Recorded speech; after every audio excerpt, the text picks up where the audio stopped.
Let's get some fresh international perspective to the issue in Hong Kong. Global affairs analyst Calvin Dark is live for us now for Expert's View on this. Thank you very much for joining us at this time. What do you make of this so-called clampdown on protesters?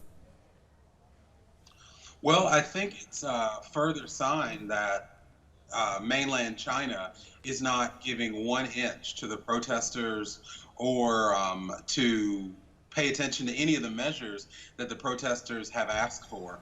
And when I saw the first news about the protest leaders, organizers being arrested, I really kind of wondered, would this clamp down on the expected or planned march for tomorrow, or would it not? And officially, I've read that the march has been canceled. But as the leaders themselves said, this is a leaderless movement. They are more icons of the movement. And I have a hard time believing that the hundreds of thousands, even at one point over 1 million protesters, won't come out and protest just because of the arrest. But it is a strong intimidation tactic.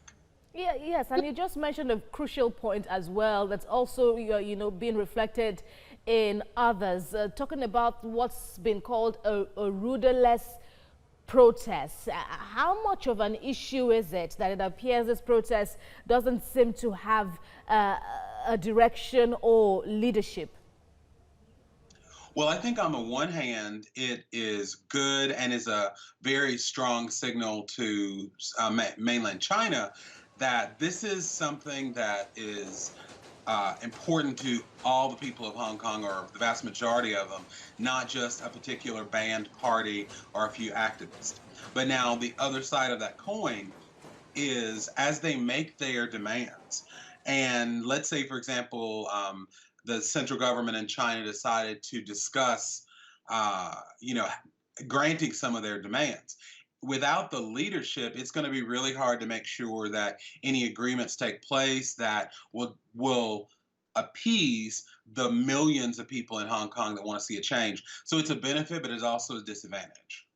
Looking at the protests then, we've seen the protests since evolve from the Carrie Lam angle. Now we are seeing the protesters making more wider demands. How realistic do you view them? Well, I think what they realized is that with Lam, yes, she represents the power of Beijing and Hong Kong, but it's greater than her.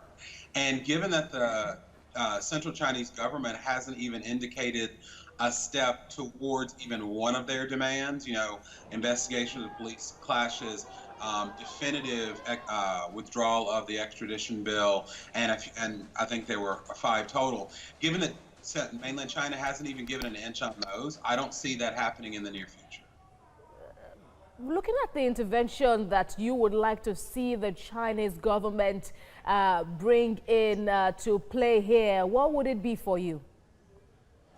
Well, what I would like, particularly as an American, is that at the same time, as you know, there is a trade dispute with the United States, and there are people in the United States government, Republican and Democrat, that are saying this is an opportunity to not only end the trade war, but to get China to loosen up and improve some of its human rights practices. However, I have a strong opinion that Donald Trump will not delve into that, because protection of human rights in China is not his priority, because he sees this as an economic struggle. So I would hope that the U.S. and other world leaders in the international community would help the protesters in Hong Kong by making sure that China knew we don't want a repeat of Tiananmen Square or other clashes from the past. Oh, all right.